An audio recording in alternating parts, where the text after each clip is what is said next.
Welcome back to a very special holiday edition, part 2 of the Emily Show podcast. Last week, I talked all about, like forever, it was such a long episode, all about the breaking news in the Girardi case. All kinds of stuff. We have an arrest of the CFO. We've got the state bar trying to say maybe they should have done something 40 years ago, or at least that was my takeaway. And then we have Judge Durkin for Illinois throwing the freaking hammer down with just having none of it in that ruling, laying out unquestionably criminal activity. Today, we are talking to Jay Edelson from Edelson PC, law firm that was co-counsel with Girardi case during that Lion Air case, that filed the motions that kicked off and led to Judge Durkin hosting those, or holding those days of contempt hearings, and has now filed cases in California, or case in California, against Erika Girardi case, other lawyers at Girardi case. There is a fascinating story in this interview that shocked me about what happened when Edelson reached out to the State Bar of California about what they were uncovering with Tom Girardi. You do not want to miss this episode. Let me know if you enjoy an interview episode. They are rare, but I am happy to do more of them if it's what the law nerds want. So make sure you let me know. Without delay, we are going to get into this week's interview. I cannot wait to share this with you. Thank you, Jay Edelson, again, for your time, for your insight, and for all the work you've done in uncovering the Girardi frauds. It really has been staggering to watch from that filing in 2020 to where we are now. I had no idea how much fraud would be uncovered, and I don't think we're nearly done yet, especially after this conversation. Let's get into it. Hey there, welcome to the Emily Show. I'm your host, Emily D. Baker, badass lawyer and everyone's favorite legal commentator, breaking down the legal shit in the news and pop culture stories you want to talk about. I've been a licensed attorney for over 15 years. I'm a former prosecutor, and I'm a big fan of the cursey words. So let's break it down.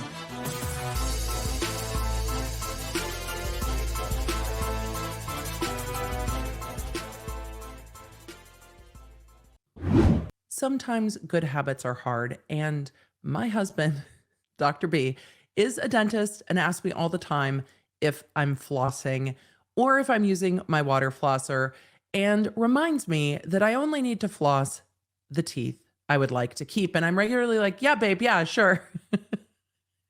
Don't lie to your dentist. Use today's sponsor, Quip, instead.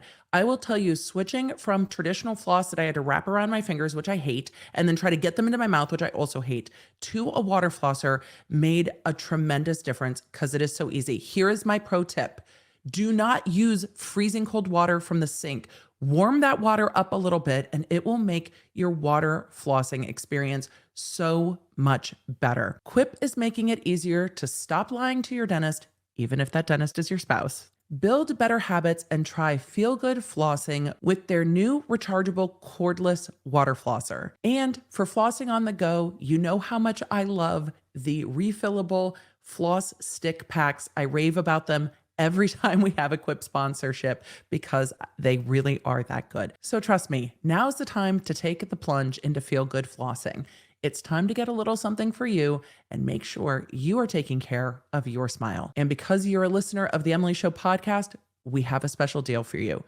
Go to getquip.com/Emily Show and get your first refill on the floss tip, brush heads, and more for free. Plus, shop Quip's lowest prices of the year this holiday season.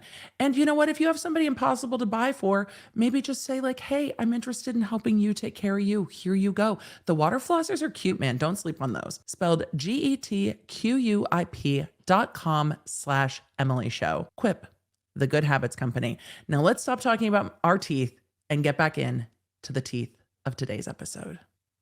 You like that? I know you do. I know you do. You're like, Emily. Wonderful segue. I know.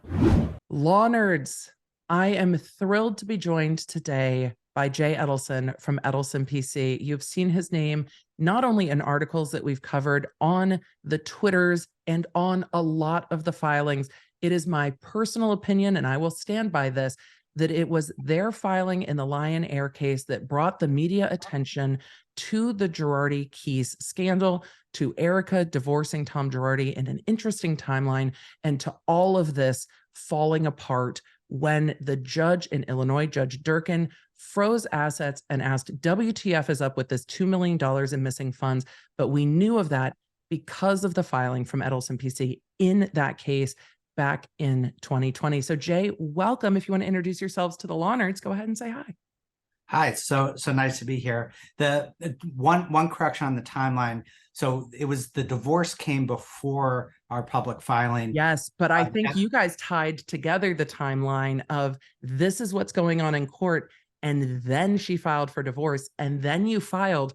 But I hadn't seen that tied together. It had just been Erika files for divorce, and everybody's like, oh, that's weird. You tied it together and said, actually, it's not weird. This is what's happening. That's when we I know you've got an informal show. This is when we pooped our pants when we saw that she was filing for divorce. I went, oh my goodness. You're welcome to curse. You're welcome to curse. All the cursing on this. You're welcome to be like, we literally shit our pants. It's great. I think we're all here for it. Pooping is a big curse word for me. I'm not as hip as you are. But no, when that came out, that's when I said the money actually might be gone. It was unimaginable at the time. He's someone who made hundreds of millions of dollars. It made no sense to us why he would be stealing a couple $1 million from widows and orphans. So when she filed for the divorce, that's when I went, oh my goodness, maybe the money is gone and this is a much bigger thing. And then we sprung into action.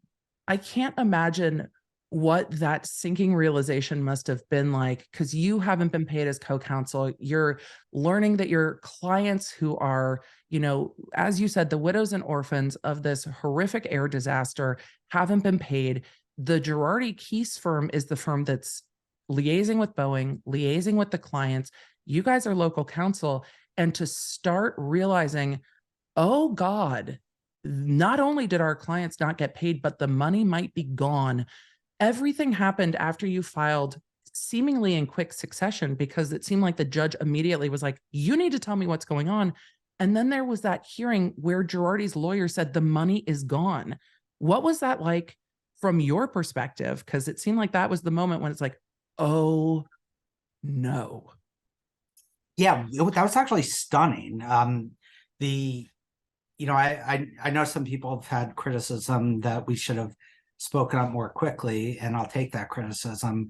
In our minds, it made no sense why he would be stealing money from the clients. The fact that he wasn't paying us, that this might sound strange to you guys, but that's fairly common in plaintiff's practice, where co-counsel owes you money and they kind of delay or don't want to pay you, and you get paid late. Sometimes you have to file suit, and that wasn't the big concern. The fact they didn't want to pay us, if you look at like the emails and texts, we were saying, don't worry about that. You can pay us whenever you want. We just cared about the client money. But when we filed, so many people around us were saying, don't do this. Like, it's going to blow up your firm. This is going to be, your last days on earth as a lawyer. And we were just waiting. We were waiting for them to say, you guys just have it totally wrong. And, I knew, you probably understand this better as a prosecutor. It's like, you've got the evidence. Yeah. But you still, when you're expecting there's got to be something you're missing.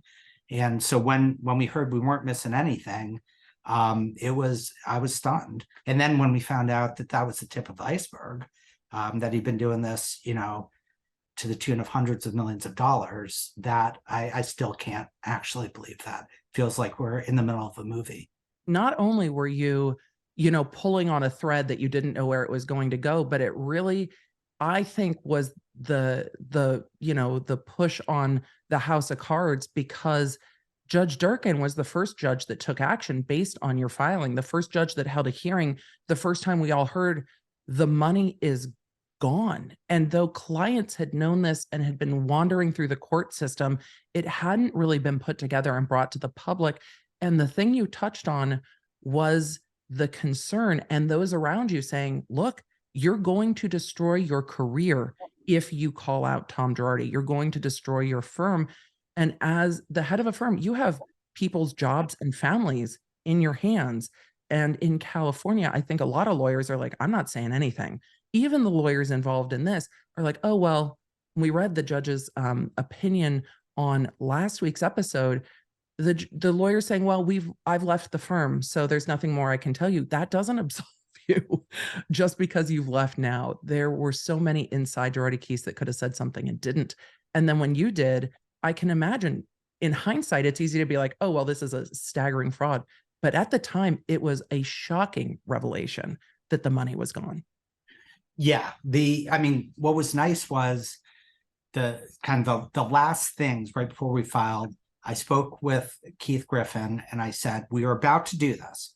We're about to publicly accuse you and Tom and David Lear, another attorney, of fraud. So if we're missing something, this is your opportunity. And he said, what I want you to do is talk to this other guy, an attorney named Finnerty, and he's going to help figure it out. And we found out later that Finnerty was actually a former lawyer at the firm who defended Tom against similar types of accusations. And then I said, okay, this is all insane. But I think one of the key things, you're right, other people did speak up, not a lot, but when they spoke up to in California.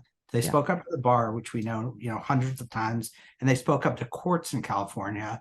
There's some amazing arguments that are on YouTube now where lawyers are saying he stole money and the courts don't care at all. They're like, statute of limitations, blah, blah, blah. You can figure this out.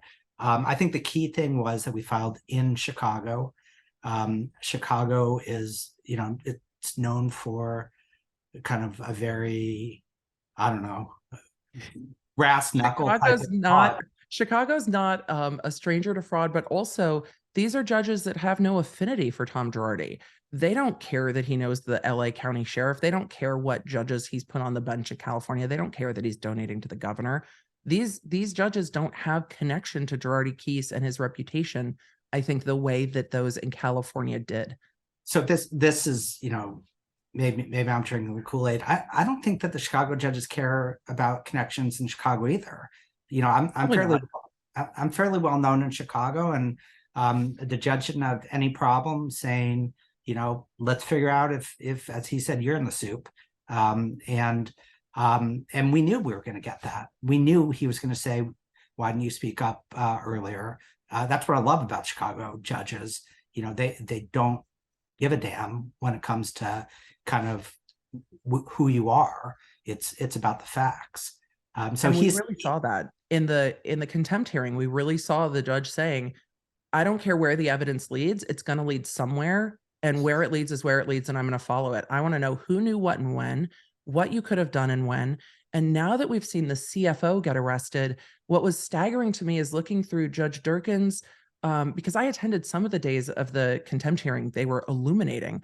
But looking at Judge Durkin's order alongside of this new arrest of the CFO, accusing the CFO of moving money in September 2020 of $10 million. And that's at the same time y'all are trying to figure out where the money is for your clients.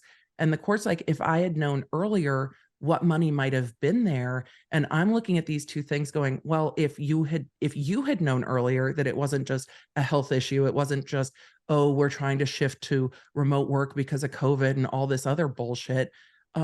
There was still at least $10 million there that the CFO allegedly transferred out illegally. So if you all had known earlier, the money might have been there, but your firm, it seemed, was getting strung along by not just Tom Girardi himself, but by others at that firm, Lyra and Griffin. Yeah, I think if at some point the full story is going to come out, and I think that the way it worked was we were putting so much pressure on them that they started paying the client something. So I can't reveal exactly how much they got, but let's assume it was about half of what they were entitled to. And our understanding is it's because we were putting so much pressure on them that they wanted to take care of these clients. But that They was wanted you to shut up and go away because you were being very loud about getting your clients paid, it seems like. Yes, and I think if they had more money, they would have just paid off the clients, because we were the squeaky wheel. Right. But their funding ran out. That was one of the other big issues. Tom was over leveraged, and he was getting tons of money from what are called litigation funders, private lenders, and they stopped giving him money. And and that's how Ponzi schemes end. And we've learned quite a lot about the litigation lenders in your lawsuit in the Central District of California and in other accusations against them, that they were chasing down the money to keep the scheme going, I think, to hopefully at some point recoup it. Like there will be this one big award that's going to come in and it's going to fix all this. And there never was. But Girardi Keese had billion-dollar settlements. And we know they were taking their costs plus and fees. It's not like they weren't taking everything they could get out of these settlements. It's staggering to me that this amount of money is gone. I still don't know how this amount of money is gone to the tune of hundreds of millions of dollars.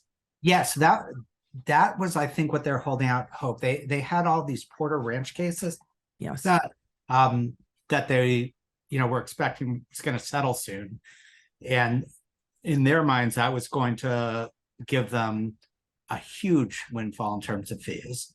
And I think that they were hoping if they could delay, maybe that money will come and save them. That was definitely an argument that some of their counsel made to us early on, in telling us that we should stand down. Just wait, it'll get fixed. The thing is that client settlement funds should have never gone out to anywhere else. This isn't co-counsel fees. This isn't their fees. These are settlement funds that never should have been touched. They should have come in and gone directly to the client. So saying, oh, these other settlement funds are coming in and they'll cover it, doesn't make any sense because that's not legal. It's not how it should work. And I mean, this is one of the many reasons I love you and your show. You broke that down, I think, better than anybody else. The first rule is when client money comes in, that is sacrosanct. You cannot commingle that with anything else. And he just didn't care about that. And I think there are a lot of plaintiffs' attorneys that don't view it like that. And Michael Avenatti, that was what he was doing too. He was taking client money, lying to clients about when the money was coming in, putting them off. Oh, it's a payment plan, and then using that to fund his lifestyle, hoping then the next settlement will come and pay them back. Avenatti did it to a much smaller scale. Avenatti got stopped early on. I don't know if it would have been if it would have stayed a much smaller scale, because it seemed really like the same pattern of behavior. And it's not acceptable within the profession. That money isn't yours. And it is a massive problem because you're looking at people who don't understand our legal system. The reason I keep covering this case so much is to just hope that the public awareness changes and rises and that the oversight in California changes. We saw the state bar kind of say, mea culpa, this has been going on for 40 years, but it was staggering, their report. Because in law school, it's like, hey, the state bar opens an investigation, have fun getting disbarred, buddy. And then you're looking at hundreds of opened investigations by the California State Bar. I was appalled. I was absolutely appalled. And you're still giving the state bar way too much credit. So they did not do mea culpa. They have not. I might be licensed in California, Jay. I'm licensed in California. I know. And they've threatened to take retaliatory action against us. Really? Yes. Immediately when we reported this to them, that was their take. So I need to know more about that. Tell me everything about that. If I'm being too generous, I'm going to stop being so generous. Tell me what I need. Oh God, no! If you want to know who the bad guys are, the California Bar is worse than anybody because they are the police force. They're the ones who should have stopped it, and they didn't. And what we're going to be able to prove later on in a subsequent suit is that they had an active role in protecting Girardi, and they're still protecting attorneys involved in the Girardi crime spree. So can the state bar be sued for not protecting the public?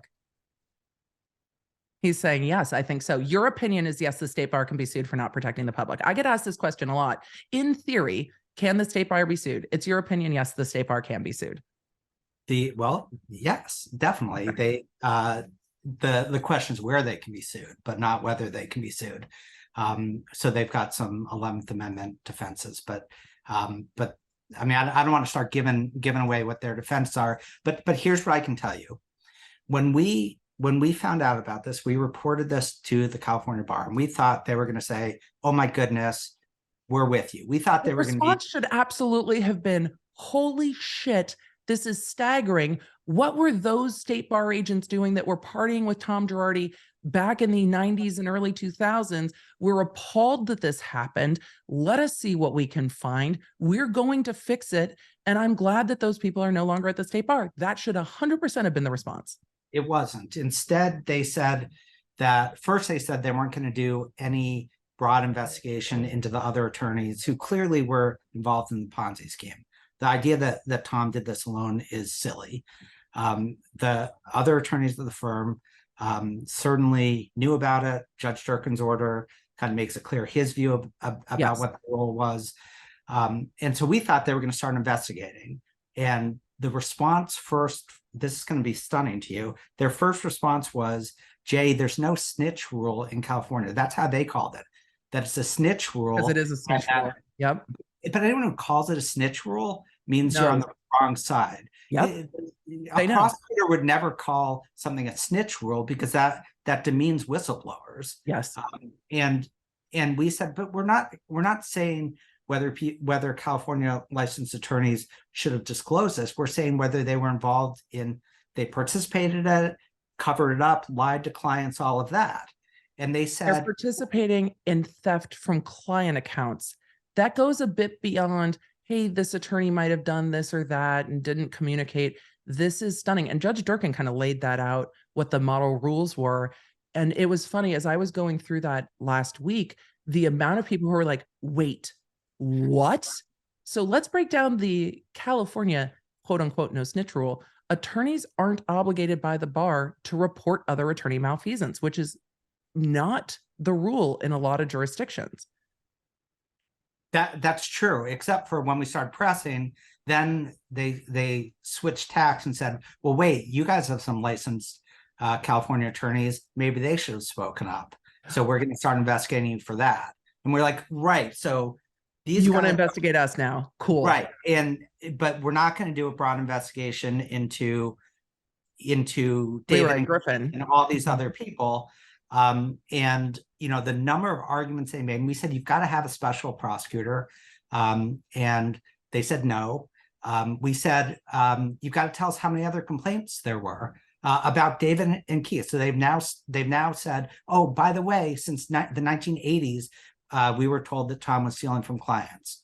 Now we've done our job. We said, but how about all the other attorneys? What about the other attorneys? And they're saying, no, we're not going to give that. They're saying we're thinking about it. It's been 2 years. Yeah. We uncovered information suggesting that one of the attorneys is at it again. And we told the bar that. And their view was, okay, well, if you give us stuff, maybe we'll investigate it. But we're trying to put most of our resources just into the Lion-Air part of it, as opposed to the 40-year Ponzi scheme. The Lion-Air part of it, thanks to your settlement with your insurance carrier, the clients have been made whole. So while the Lion-Air part is ongoing, there are so many clients of Girardi Keese that have not yet been made whole that it's absolutely staggering. And the bar has said they're paying people out of the bar funds, but the fact that they're showing no interest in continuing to look at it, I see you shaking your head. I want to hear what you think about that. The fact that they are showing no interest in pursuing this further is really, the LA Times took them up to the California Supreme Court to try to get them to disclose stuff for their investigation. It sounds like you guys are fighting with them as well. Yeah, and their view is go pound sand. But the really scary thing, you're right, the fact that other clients haven't been paid is a huge problem, but also the fact that you have attorneys who may have been involved in criminal behavior who are still practicing and dealing with client money. You're going to see at some point the bar's going to have to say, this is how many complaints there were against Lyra and Keith Griffin and all these other co-counsel, because there were a lot of co-counsel that I'm sure understood that money was being stolen. We'll see if they participated in it or not. I do have to clarify one thing. we didn't settle with the clients. What we did was Judge Durkin, it was such a weird moment. I was on the stand and Judge Durkin said, have you ever thought about taking an assignment, paying what they lost, and then you pursue the claim for yourself to recover the money? And that's what we did. Yeah. So settlement would be that we asked for some sort of release of liability, and we didn't ask for that because we didn't do anything wrong. Right. What we did was we did that because my rule is I want to sleep at night, Right. and it was really hard to do that. With I fought so hard for these clients, getting them a really good settlement, and financially our firm's able to do that, which is lucky, is help them out. And then the fact that we could then kind of use our resources to go after David and Keith and some others more directly was pretty exciting to us. So just for clarity to our audience, your firm made the clients whole, and you are then pursuing those lost monies after they've been made whole on their behalf, which will just reimburse you because you've essentially paid them and then are pursuing the money on the other end. And whether you get it or don't, the clients are made whole. And if you don't get it, then it's, your firm has lost X amount of money that hasn't been paid, and you guys will deal with it. Yeah, I mean, it's a little bit more complicated than that. We think that we've got some extra type of claims, some additional damages that we're entitled to, and the clients will get upside in that, and we'll get some upside too. So our hope is, if we're successful, and it's going to be hard because there's so many creditors out there, Right. but if we're successful, the clients, not only will they have gotten their money back, but they'll have gotten something more as well, which I think they deserve. And they've been through a tremendous amount, and then it has, hopefully they are not watching what's being said on shows like The Real Housewives and social media, where the concern for the victims has been voiced by some of the cast, but not all of the cast. And I can only imagine how frustrating it is to then watch what you're going through play out on television, not just for the clients, but also for you and other attorneys watching this all unfold, where you've got Erika on TV saying, well, we don't even know if money was taken from them. No, we do. We know that money was taken. This is the biggest loss to me personally is I can't watch reality TV anymore. I was tragic. It is. That was like 80% of my private life. I was a fan of The Real Housewives and all of that. This is why we get along. I still watch Below Deck. But no, I watched those franchises, and and kind of viewed it as, I knew that it wasn't really real, but it was fun, and then it stopped being fun when Erika was eating the caviar pie, talking about the widows and orphans. Do you remember that with Yes. Kathy Hilton, and the amount of money they were spending just in that dinner, and then even the ones who claim that they care about the victims. Who's the most recent housewife who's getting booted off, who with the $100,000 donation? $100,000 donation? I don't know. Are we talking about somebody from Beverly Hills, or are we talking Beverly Hills? Yeah, she was involved in the supposed bullying of Garcelle. Oh, Diana Jenkins. Yes, Diana Jenkins. The one who said she had paid your clients. Yeah, all that is crap. All right, now I'm gonna swear because I'm pissed. That is total crap. So wait, did you just classify crap as swearing? Because I let my kids say crap. We have a very different take. I appreciate the Midwesternness of it all, Jay. Oh, no. I'm East Coast. I do have a potty mouth, and with my kids, I believe a lot in autonomy. So I have an 18-year-old son who's not me happy that I'm referencing him, but he is happy to playfully swear at me all the time, and I think that's fine.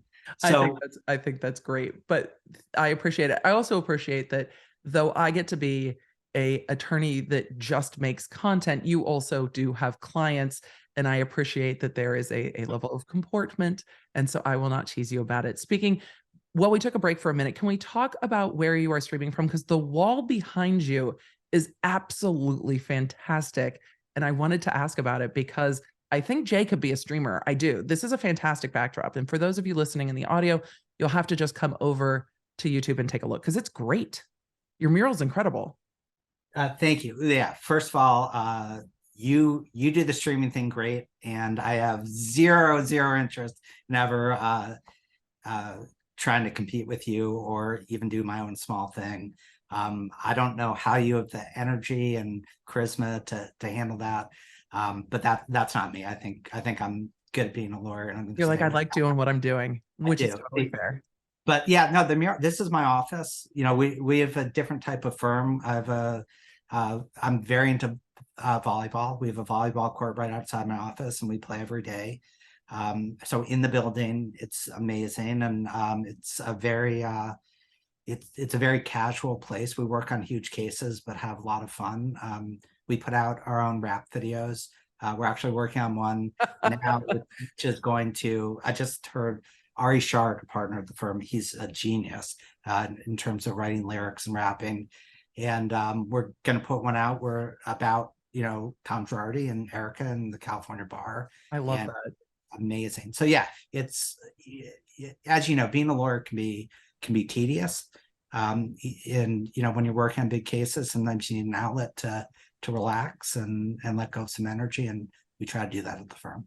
And I think what a lot of people don't know that you're kind of tapping into is a lot of lawyers are also, though they are analytical, are a lot very creative.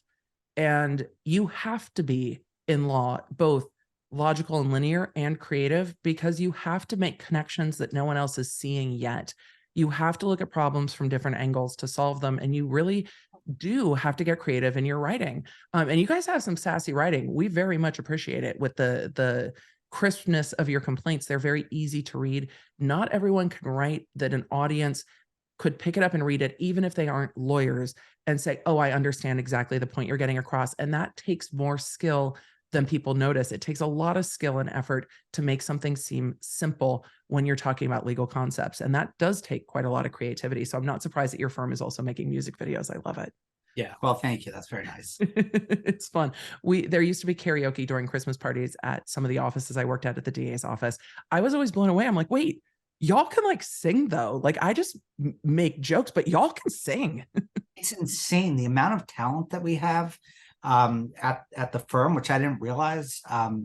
We just hired someone who has training as an opera singer and can't wait till we get her into a video. We don't know how we're going to do it, but we have this kind of wealth of talent. So I have no talent with that. I don't think that's true. But it's okay to not have oh my God. No, I can't sing, I can't dance, I can't act, none of those things.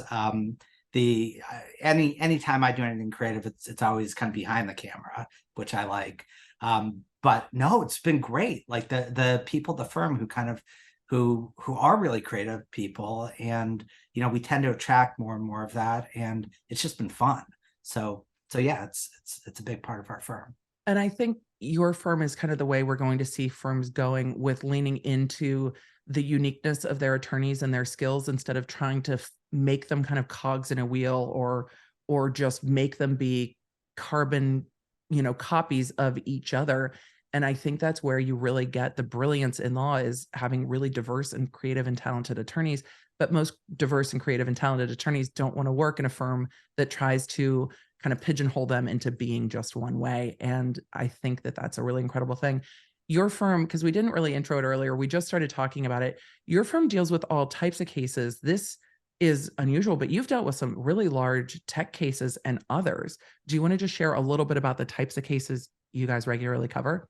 Yeah, so we're a plaintiff's firm. We have about 50 attorneys, about 100 people at the firm, and do all types of high stakes plaintiffs work. We kind of made our bones. Do people say made our bones anymore? Or is that I think it's okay. dated? It's fine. It doesn't matter that it's dated. Okay. Yeah. You got your cred. This is why I retreated from teaching in law school, because every time I would make some reference to pop culture, it was older and older and older, and the students just, they just no longer got it. I lean into the cringiness, and occasionally I'll make a reference and my audience will be like, wait, what? And I'm like, Oh, that's right. Y'all weren't born yet. It's okay. This is epic and you need to, you need to lean in. I was streaming with a younger attorney who I really enjoy and she hadn't seen My Cousin Vinny and I was like, we need to stop this stream immediately. Go watch My Cousin Vinny. Like just you have to. And there's a generation of attorneys out there that has not watched My Cousin Vinny. I didn't realize that was an old reference until then. I was like, darn it, I'm old. So I actually have a deal with our chief of staff where I've given her a list of movies that I feel like she has to watch. Things like crazy things like Back to the Future, where she's like, what is that? And then in turn, she gives me things that I have to watch, which are actually more TikTok meaningful. videos. No. She's more sophisticated than that, but like actual, only murderers in the building, something like that. Which people today actually watch, and that's worked out well. But so in terms of our firm, we kind of made our mark doing a lot of technology cases, large ones suing Facebook, and got a large settlement, $650 million settlement against them recently over privacy violations. Yeah. We also have been involved in California wildfire cases. Right now, we're in the middle of trying a huge case against NCAA over their failure to warn of the dangers of football. And we've got thousands of cases where the lead of the concussion MDL, multi-district litigation in federal court in Chicago. That's a big deal. Audience, that's a big deal. Being the lead of the MDL it's a big deal. Jay's not going to say it's a big deal. I'm just going to say it's a big deal. Okay, keep going. We're talking to an audience of mostly non-lawyers, so they know. It is what it is. But it's not what I expected to do. I started my own firm when I was 3 years out of law school, and my goal was to try to earn a living where I could pay my rent and not have a boss that was being mean to me. Those were my That's two fair. goals. I love those. I love those goals. Yeah, no, and I still every day I'm so thankful that like I've hit those two goals. Everything else is kind of gravy though. That's how I feel about what I'm doing now. At some point, the very large machine that is a very large prosecutor's office was just not working for me. Even though I loved my colleagues and I loved the work, fitting within that was very, very difficult because you're really at other people's control all the time. They're like, I know you like working with a 15-minute commute, but LA is a very big county and we need you in this office over there for this arbitrary reason. So enjoy your hour and a half commute each way. Those types of arbitrary decisions over my life were not a good fit amongst other things. And so I can understand having control over your own career and life and not being subjected to arbitrary rules that serve no purpose is a huge factor. And in law, there's so many arbitrary rules that you're like, I don't want to do that. So I can imagine that you would have dominated in front of juries. I can't imagine you being in kind of a corporate setting of a DA's office, which is buttoned down like that. I've tried to figure out how that worked, and it must have been, a fairly hip office. No, it was a bit stifling. I stifled myself. So you just weren't you for Correct. those years, at least during work time. Yeah, that's awful. What's nice is the new generation of attorneys, their view is forget it. We're going to be ourselves. And they're really forcing firms to shift, which is really nice. Which is good. And I think I could have pushed it more at the DA's office. I had tremendously supportive supervisors, like my on the ground supervisors. The people at the main office don't always know you, and you kind of want to make sure that they don't in such a large office. I had tremendously supportive supervisors, but I also felt like I needed to play that role. Like I also had a vision of like, this is what it means to be professional versus this. And I was very successful in trials. So had I pushed it a little bit, I think it would have been accommodated because there was no denying that I resonated well with juries, but also jury pools are changing since I left in 2017, but jury pools are changing too. People are much more open. They don't necessarily expect that their prosecutor is going to fit this one mold that they saw on TV this one time, but that wasn't the case in my early days of prosecuting. There was still, a lawyer means this. I still get comments across my YouTube all the time. Like, you say you're a lawyer, but you curse a lot. I'm like, if you think lawyers don't curse a lot, I have news for you. And in my experience, the best trial lawyers often are the people who, if you pass in the street, you would think they are not trial lawyers at all. Exactly. And that's the point. The ones who try to impose that upon you generally are compensating. But we have gotten far afield, and we could chat about careers forever because I'm fascinated. But I love the mural. I love learning a little bit more about your office because I imagine this case has really become a center of focus or at least conversation with your office because stuff is happening every single day. What happened at your office? Because I know what happened for me as a friend of mine just ran for judge in Los Angeles. So we were away for election results. As I'm getting the news on my phone that the former CFO of Girardi Keys has been arrested and charged with wire fraud, my jaw hit the floor. Like, I did not see that coming at all. I thought there would be arrests at some point just based on all this behavior. I don't know. I just wasn't expecting just one person just right now. Was what were the conversations like at your firm? Were you all going, this happened? Look at, wow. We are so as goofy and silly as we are so dead serious about this case, and it really is a mission for us. So when we got that news, we were focused. It Yeah. was okay, let's figure out what the implications are. If we can be helpful, how can we be helpful? And we're trying to learn as much as we could. This was not a part of the scheme that we were aware of. You know, the embezzlement within the embezzlement. So we were kind of just looking and trying to piece together what we knew to create a fuller narrative. Yeah, like, So where does this fall within? Because just for a reminder for the audience, you have sued for civil RICO allegations, essentially the Ponzi scheme allegations, not just lawyers, but legal landers and Erika Girardi in the Central District of California a number of months ago. So you've been saying this is a bigger fraud for, well, since the beginning of your filing, really. It's like this is bigger than this. And you had originally filed that in Chicago and then moved it to California. So we know that your firm has been like, this is bigger for a while. So then getting to this, like, oh, and then there was $10 million allegedly transferred out in September 2020. That must have been quite an interesting bit of information. yeah, it was interesting. One of the things that we're trying to figure out is how wide, how broad a scope it was in terms of who participated. So Chris Camone, the CFO, clearly was working with other people. To be clear, I don't have personal knowledge for this. I'm just This is what we're getting from reading. If I don't want anyone to be confused. The prosecutor's office, they don't call me and say, hey, here's your briefing. I can guarantee you that the prosecutor's office doesn't call anyone and say, here's your briefing. No, but I don't want there to be any confusion. But Yes. but the allegations are that he was laundering the money through third parties like vendors and etc. And we're very, very interested to figure out who those people were, and whether they were involved in the broader scheme.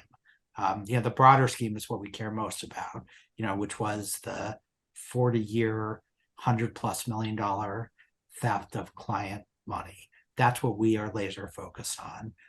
Not that we don't think it's important, the Chris Camone part, but that's less important in terms of kind of what our mission is, what we're trying to get to the bottom. It's a piece of a larger puzzle, a Yes. much larger puzzle. And even though we're talking about large sums of money, $10 million to the potentially hundreds and hundreds and hundreds of millions of dollars is it's just a piece of it, isn't it? I'm going to be very interested to see how much information he gives the feds. Because, first one arrested has the opportunity to tell them everything. And that will be fascinating to me to see when and if other arrests come down the road. And we've seen this. I've covered a lot of wire fraud cases recently, including the Jen Shaw case out of Salt Lake City, wherein she was the last arrested, and the prosecutors have alleged she's kind of the tip of the spear. And so the prosecutors at that point went up the chain in their prosecutions, making deals as they go to get all of the fuller picture. What I was surprised by in reporting is that we learned that the FBI has been talking to numerous other parties in all of this behind the scenes, including, a woman that Chris Camone was giving money to, and to other parties. I just, in my brain, assumed that those other parties are other people connected with the firm, but it seemed that he had the heads up and still flew back from the Bahamas. So there you go. It's Well, just I mean, fascinating.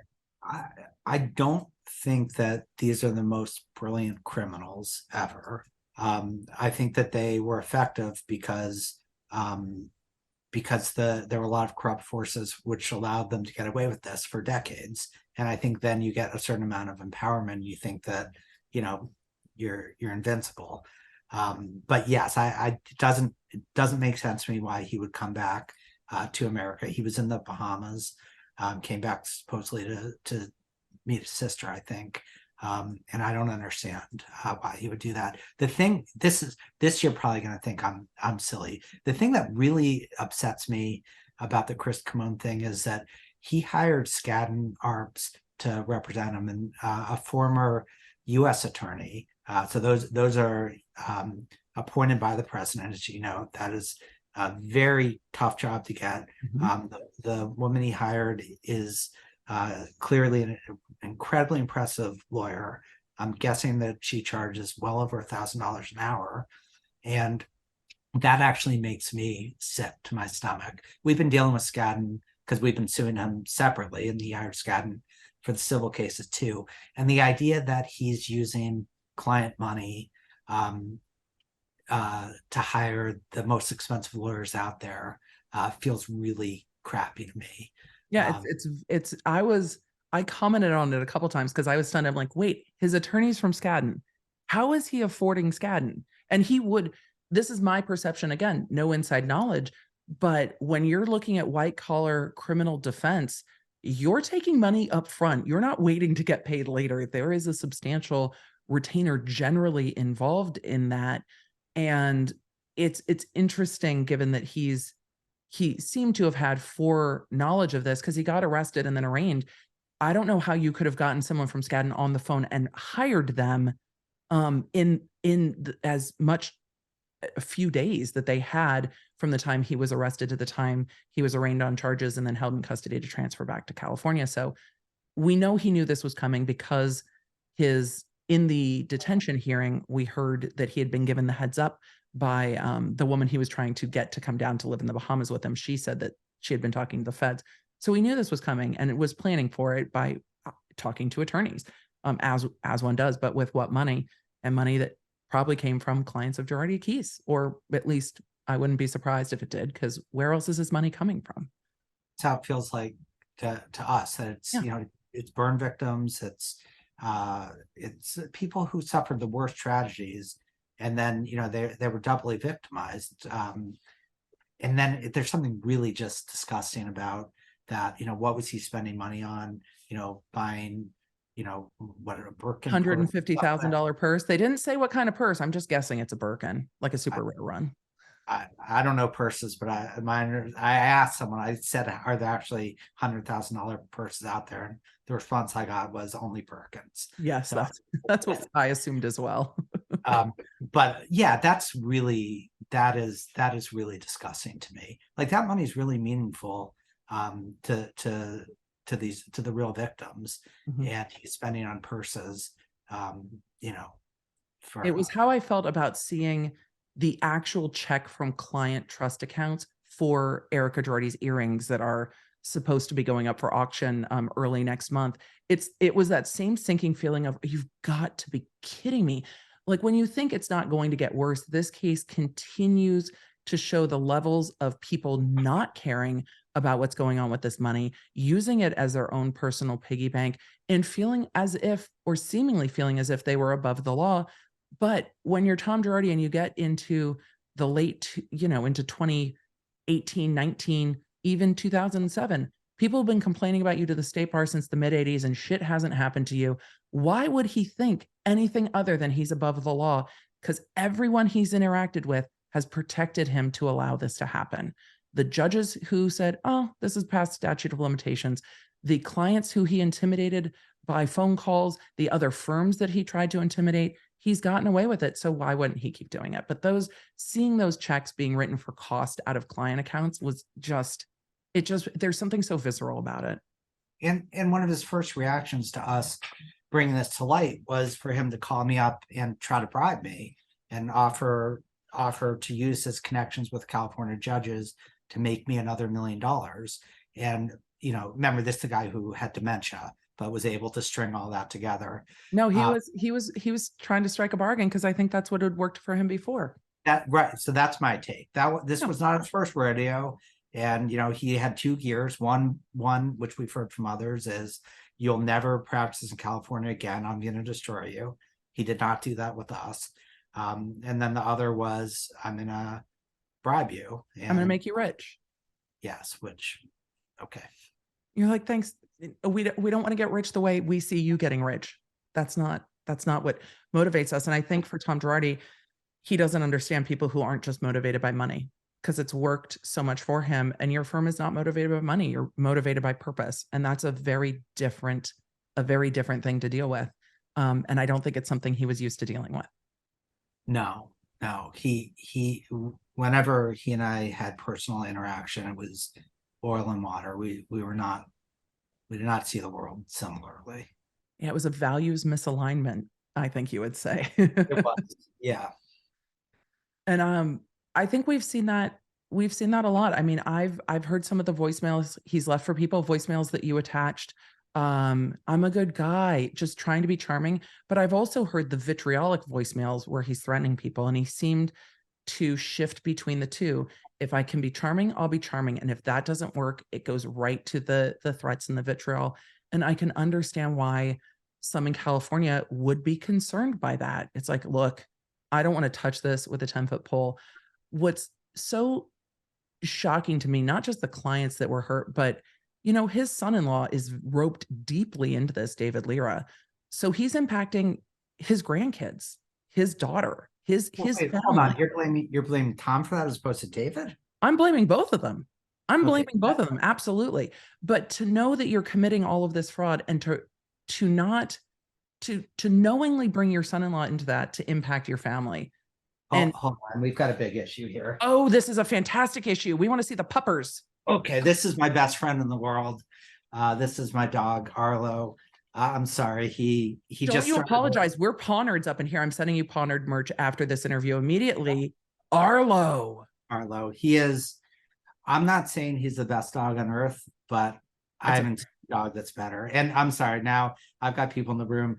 We have another firm dog, Millie, who's tied for best dog on earth. Of course, she's lying right there. People. I just stepped in some real doggy do. Anyway, I just love my dog. I love that. Look, everyone wants to work where their pets can be. My cats regularly wander through my streaming setup. My cat whapped me in the face with a tail during one stream. I had like cat hair stuck to my lip gloss. It just is the way it is. Animals make work better. And we, on my channel, I was just covering the Darrell Brooks case in the Waukesha Parade massacre. Every single victim statement, they thanked the support dog. Everyone thanked the support dog. I think it's great you have dogs in the office. It's fantastic. Well, I mean, I'm getting dirty looks about the other dog, so I'm in a lot of trouble. But Arlo and Millie do most of our writing, so you know. They're fantastic. Oh, we've got all the dogs. Sorry, this is a great dog. It's a fantastic dog. And they romp together.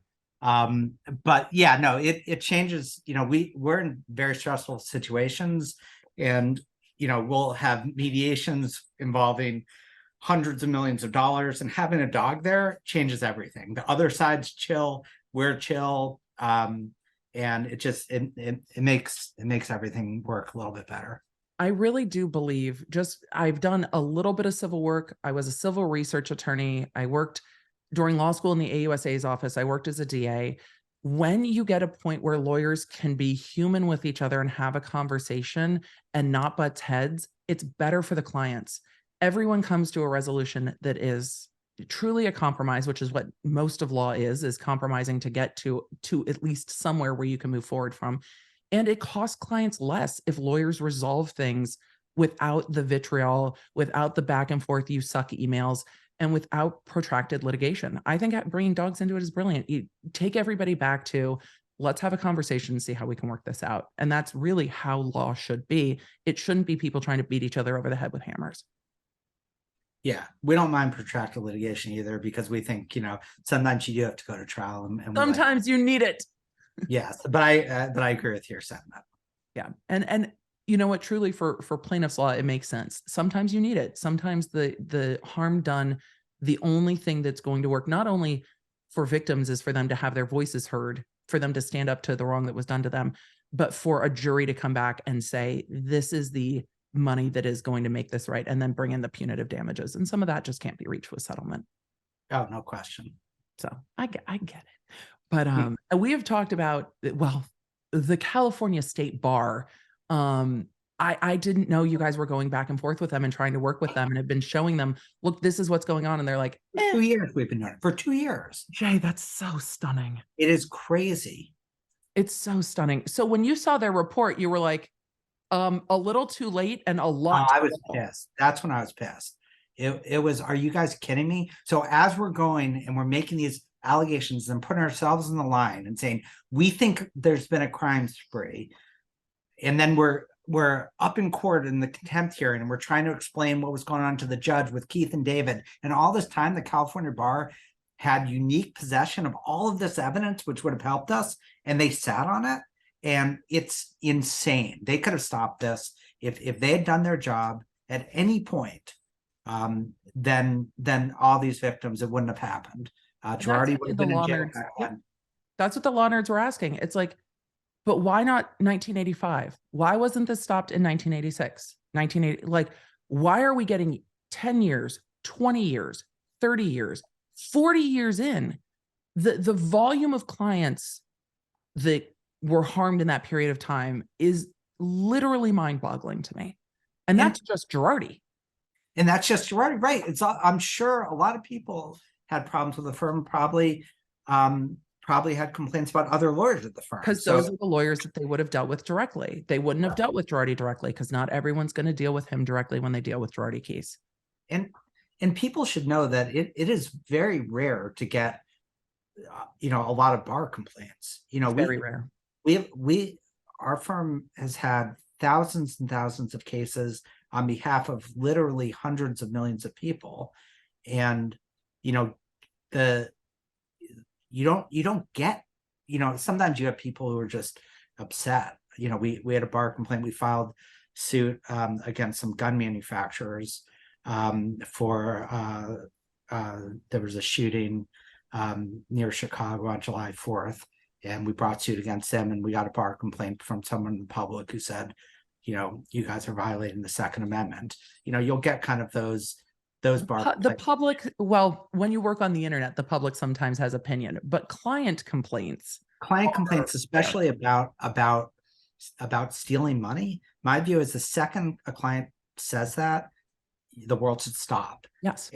And it should be the attorney's burden to demonstrate that's not true.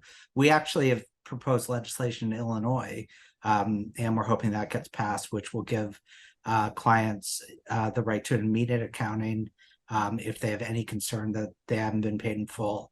And if an attorney does screw around and take some of their money, then they lose their entire fee to disincentivize them from doing that. And we're hoping the plaintiff ourselves and embrace the idea that we need to reform, which is a big issue. Wait, after this, the plaintiff's bar is still like, that's just one guy. Really? Oh my God, they're saying that publicly. So at one of the big plaintiffs conferences, I gave a speech about the lessons to be learned from Girardi, and was saying basic things like, you can't commingle funds, and people were taking notes down. And then afterwards, yes. And then afterwards, people are like, we're just going to keep doing it.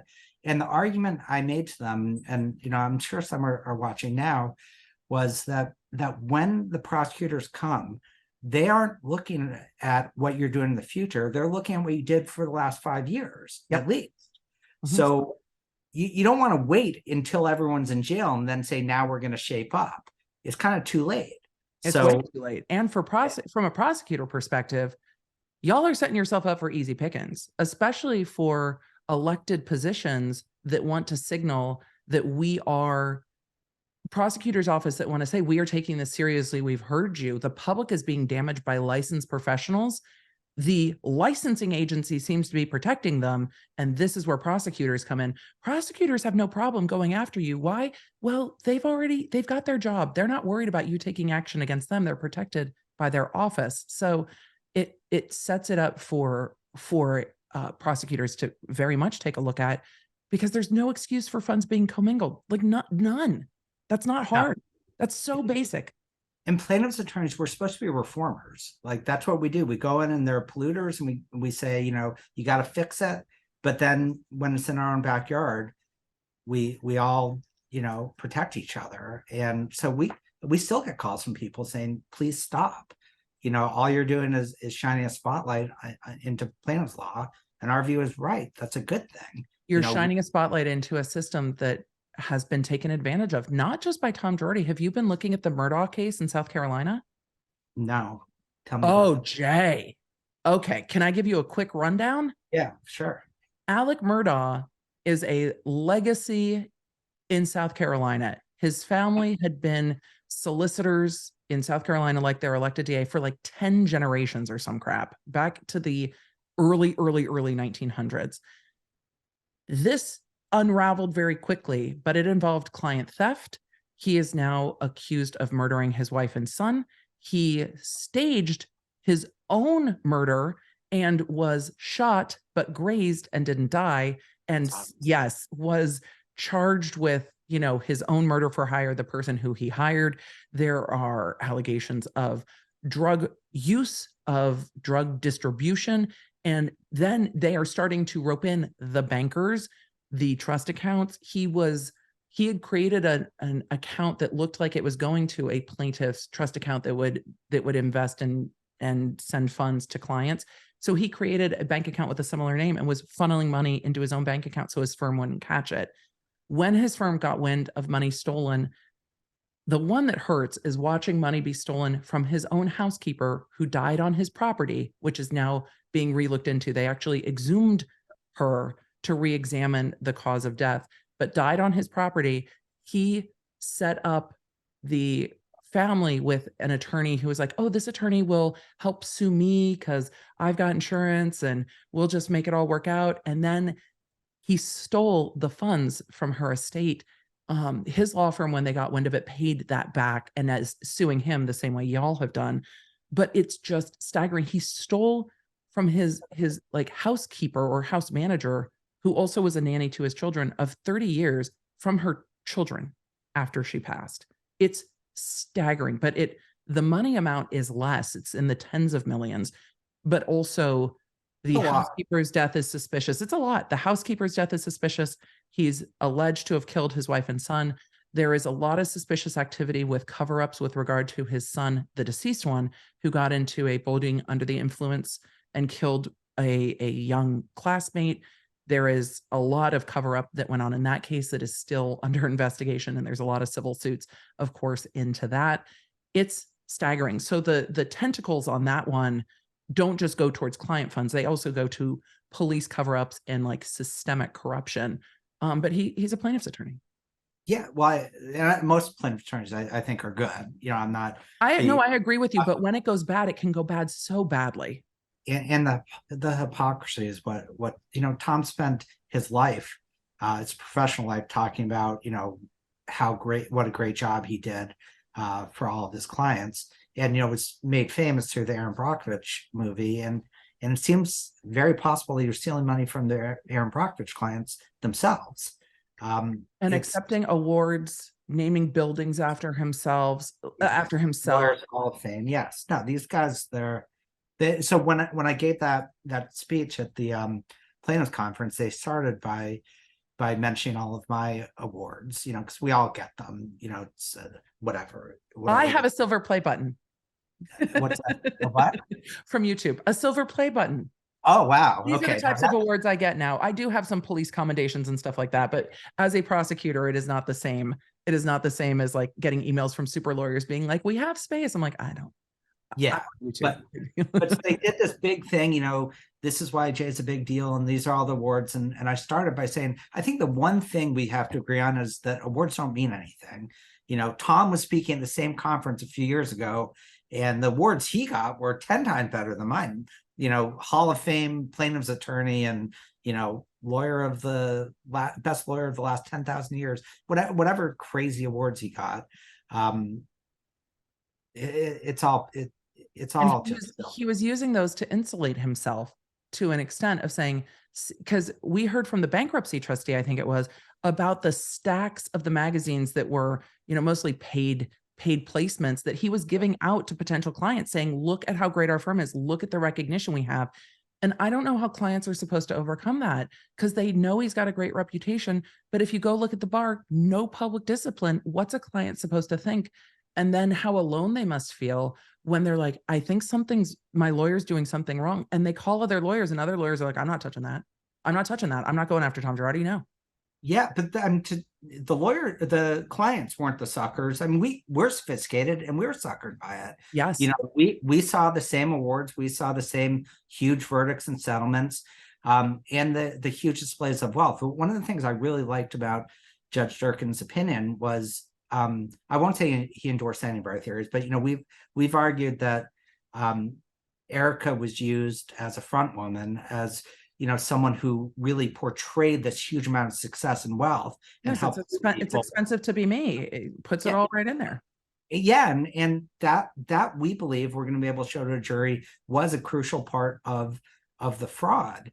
That this public facing image of, I've got untold amounts of money, and that along with all these ridiculous awards he got, kind of helped further the fraud. The untold amounts of money are why we watch Real Housewives of Beverly Hills, to see the ridiculous houses, to see the Heather Dubrow's Orange County, but to see that she has a champagne button in her bathroom. I mean, that's the escape of reality TV, is seeing how that would be kind of cool. It would be kind of cool. I agree with you. Heather Dubrow's house is goals, but now she's selling it and moving.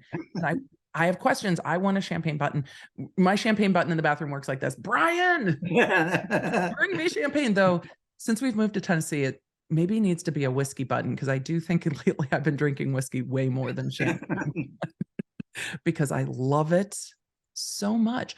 But we look to that wealth. And I remember Erika walking around the house and like, this is my chapel. And this is, whatever carving it is in the floor under glass. And this is the estate. And who has a house that big in Pasadena where no one has that much land? It was staggering. And we have the big plane and the small plane. And sometimes we take the big plane, and the music videos that cost millions of dollars to make it. It's one of the things I liked very much about Erika Girardi early in the seasons. She's a woman in her 40s that's pursuing a non-traditional career, who has this older lawyer husband. They seem to genuinely like each other. And she's like wearing necklaces that say, see you next Tuesday, in diamonds. And her husband's this massive plaintiff's lawyer. I loved that juxtaposition and her independence. And now I'm just like, oh God, knowing how that's being funded makes it very much harder to watch. And I hope if and when your case goes to trial, that what did they put in their audition tapes to Bravo? What did they tell Bravo about their wealth? I know these things are asked about. How did they get cast on Real Housewives? Was Tom lobbying for them to be on Housewives?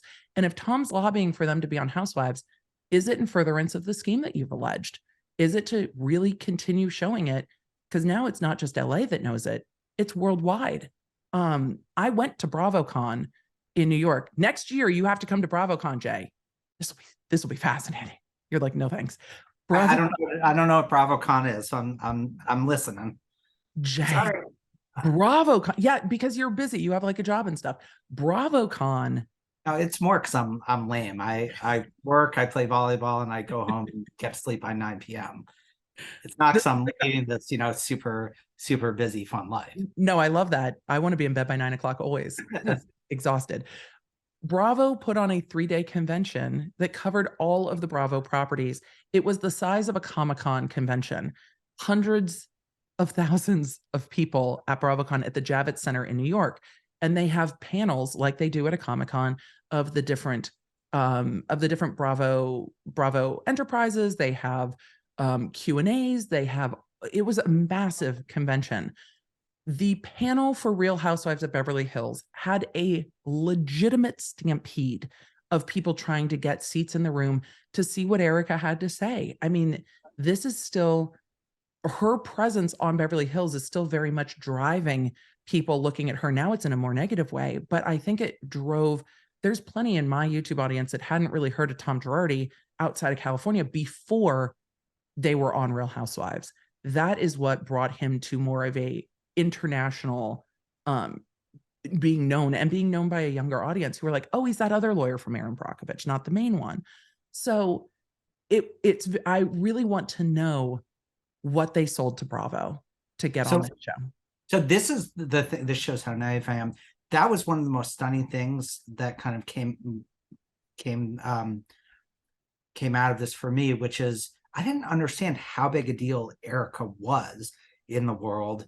To me, I thought we are uncovering this huge Ponzi scheme by one of the most notable plaintiff's attorneys, and that is the story. And I realized that no, like the megaphone effect of Erika being involved, it's been kind of a tiger by the tail. On one hand, I'll admit that it's been helpful to have more attention on this case because we think it puts more pressure on the California bar, etc. On the other hand, it distorts what the case is about, because mostly what people want to know is, what Erika knew. Yeah, what Erika knew, and is she going to go to jail and all of that. And she definitely, she has a huge role in this story, but that's not what I deeply care about. What I deeply care about. Griffin and Lyra are attorneys on the ground taking emails or letters away from being sent to clients to cover up this fraud, which is, when I read that in Durkin's opinion, I was like, they're just, I mean, if you can define aiding and abetting, it's knowing that it's going on and then protecting it from being discovered. It was staggering. But yeah, Erika has been the story since the beginning. The media has put her as the face of the story, because when I said, I'm looking at this Murdaugh case in South Carolina, it has a ton of intense regional interest, but it does not have the national interest, even though you have theft from clients and a whole bunch of murder, and people are still not paying attention to it in the way that they're paying attention to this case because Erika's on TV. And I think there's also this almost dual purpose of, we're watching the filings come out, we're watching your filings, we're watching the LA Times reporting, and then a few months later, you get to see all the women on the show reacting to it, reacting to the divorce. Crazy. It's crazy. It's crazy. We're seeing it in real time. Yes. And we're going to use this stuff for our case. Of course. I'm seeing stuff out there, and Erika says stuff. I'm going, oh my goodness, I now have that. Yeah. And I've never been involved in a case before where things are happening on the ground, and then you wait a couple months and you see what the reaction is. And I think it's why it makes people are like, how is Bravo keeping her on? I'm like, look, Bravo is like, we're just making good TV. And I think for Erika, she has to continue to work because her lawyers, and this is my speculation, her lawyers have to be telling her, you need to worry about the IRS and the Franchise Tax Board first. Then you need to be worrying about the feds. And then you need to be worrying about this bankruptcy. Because we already know the personal stuff's not going to be discharged and it's going to fall to her. And I understand when she's sitting at the reunion, not this last one, but the one before, in like a contrite pink dress crying, how could he leave me in this hole? I understand that she's like, how could my spouse piece out into a conservatorship in his 80s and leave her in this hole? Doesn't mean she didn't benefit from it, but she's I view that as crocodile tears.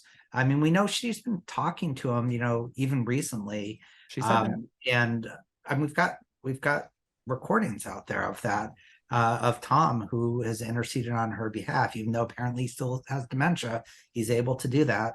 And interesting how conservatorships work, where it's like, oh, he's in a conservatorship now without much of a neurological evaluation. It's strange. And the fact that the courts haven't gone, oh, if this person's in a conservatorship and has dementia, do we need to look at all the settlements that he's made in the last year or two? No, none. Nobody seems to care. There are a lot of issues with that. But yeah, the fact that, Erika still suggest publicly, and she's got a bigger voice, than anybody else who's involved in this. She's still suggesting publicly that, maybe there was no crime. Yes. And that's really horrible.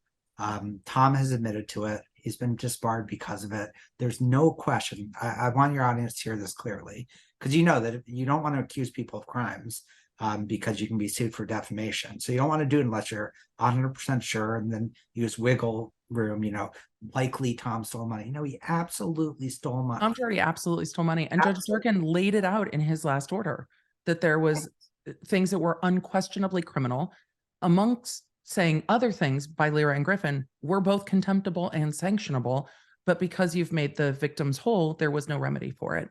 Can I ask you, when you started watching, did you start watching Erika reacting to this all going down in real time? Was this conversation at the firm? Were y'all in a group text being like, can you believe this shit's happening on TV? I just want to know the behind the scenes. I'm fascinated. Yeah, I mean, it's funny. There was one line where she said, "Some asshole in Chicago is saying this," and you're like, we made it on TV. Yes, that Mom, I did it. You said I wasn't going to be successful. I'm successful. Erika called me an asshole. That stuff was weird. It was weird seeing that all play out. But mostly we were focused on how we could use that to help build our case. So that's mostly how we were looking at, more from a clinical point of view, which also made watching the show a lot less fun. Yeah, because now you're gathering evidence. Really. Yeah, it's really work. It's work. At that point. I feel that way about watching Housewives too. It's become work, but I created my job talking mostly about pop culture so I could choose the cases I covered, because these are things I want to read about anyway. And even when I was at the DA's office, I'd be like, did y'all watch Jersey Shore last night? And they're like, girl, no. And I'm like, come on, though. Come on. This is the greatest show on television right now. And people are like, what are you talking about? I love it. Here's the thing, that this is this kind of what astonished me about kind of your career, which is that you understood that there was this merger of reality, pop culture, and the law, because you actually get into the law.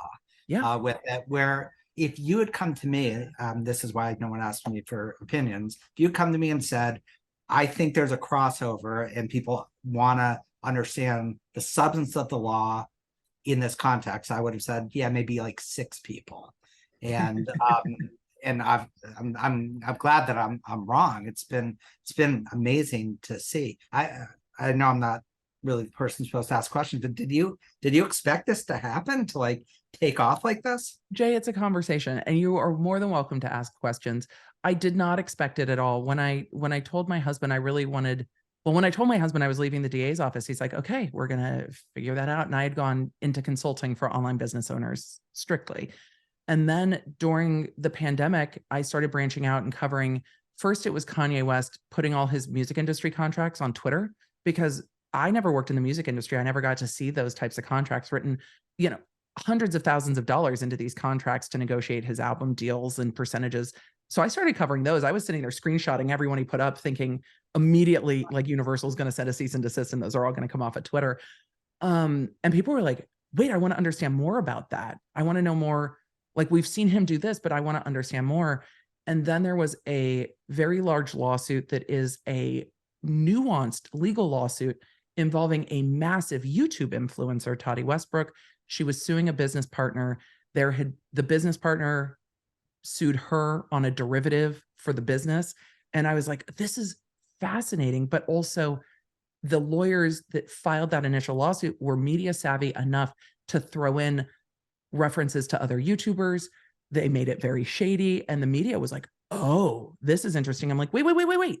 But this is also like a derivative suit with a co-owner of a business. Like, there's a lot of legal nuance to this lawsuit. That lawsuit has branched into like 5 other lawsuits. And it's been kind of a incredible watching the lawyers piece it together and all the different back and forth.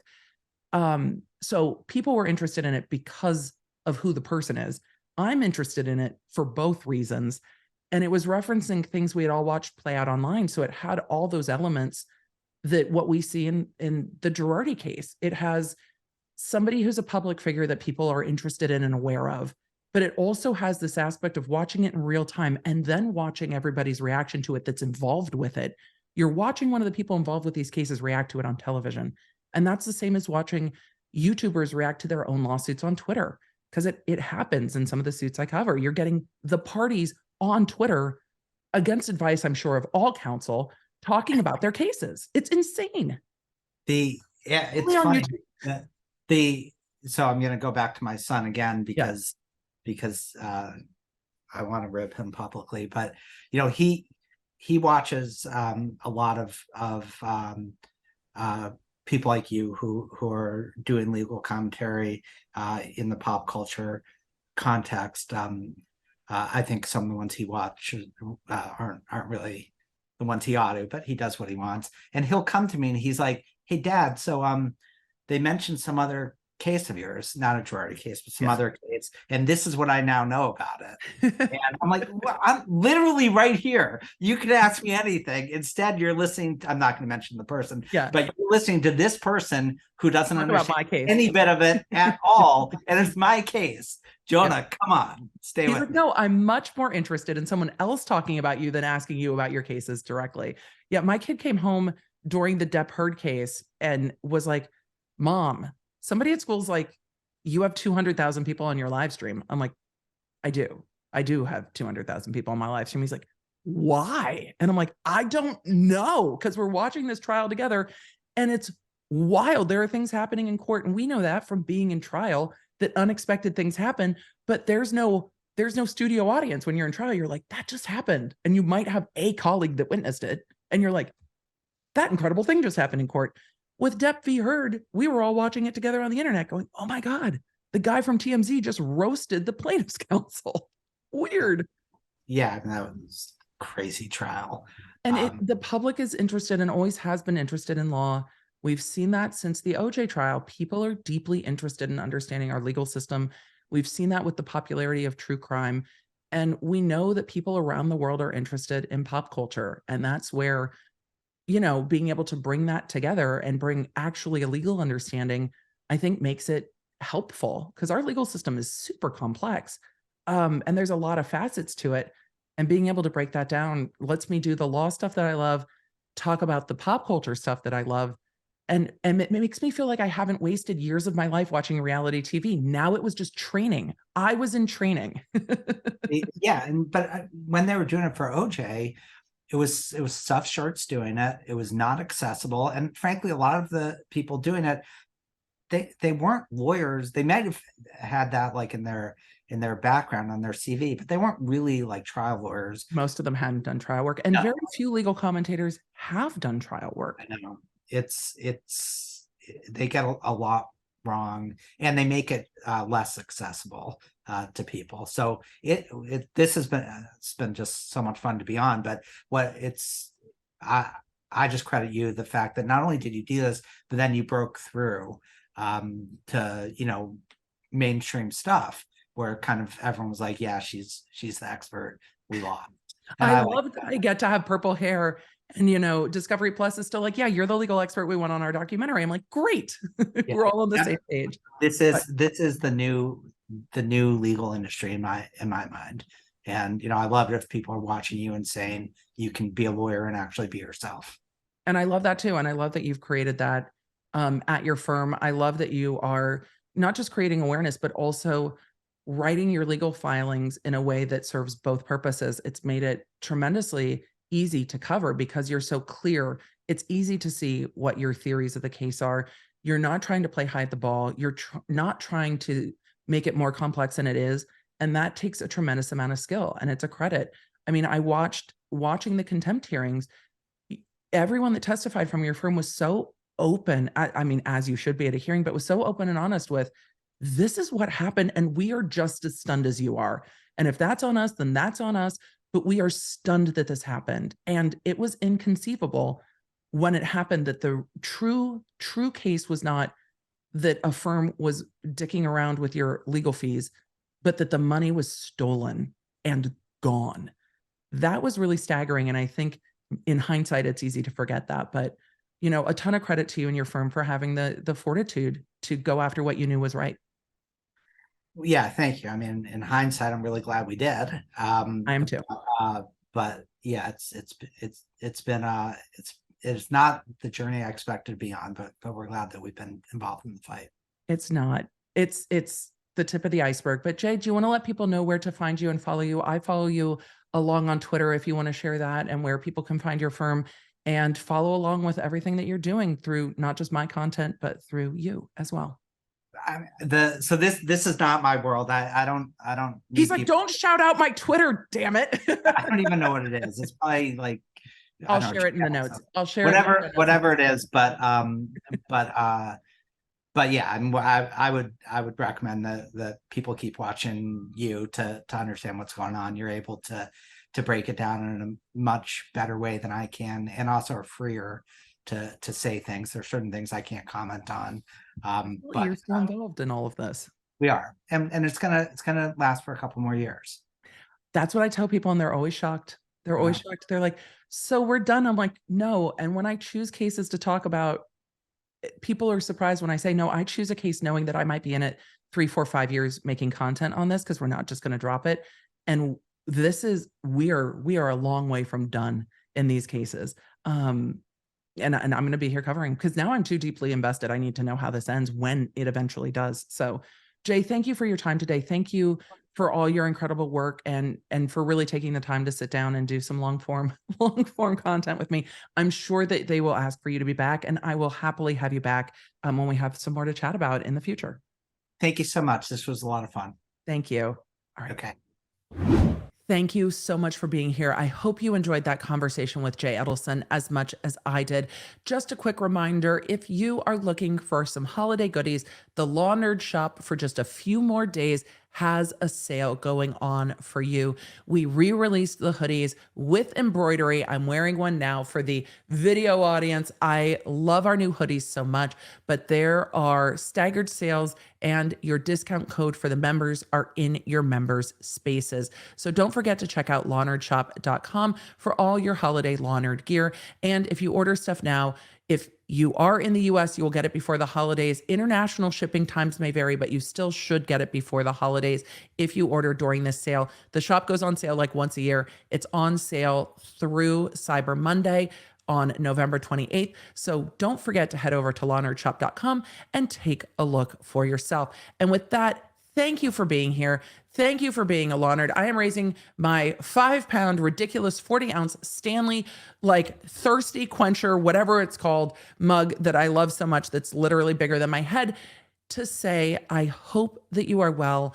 I hope that you have a slow and restful week, and that you get to spend time the way you want it, with a little bit of time off from work. And I'm taking time off from social too. So cheers to that. With that, thank you for being a Law Nerd. May your Wi-Fi be strong. May your toilet paper be plentiful.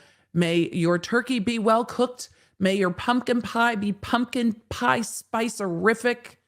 May your families be well, and may the odds be ever in your favor. I will talk to you in the next one. Cheers.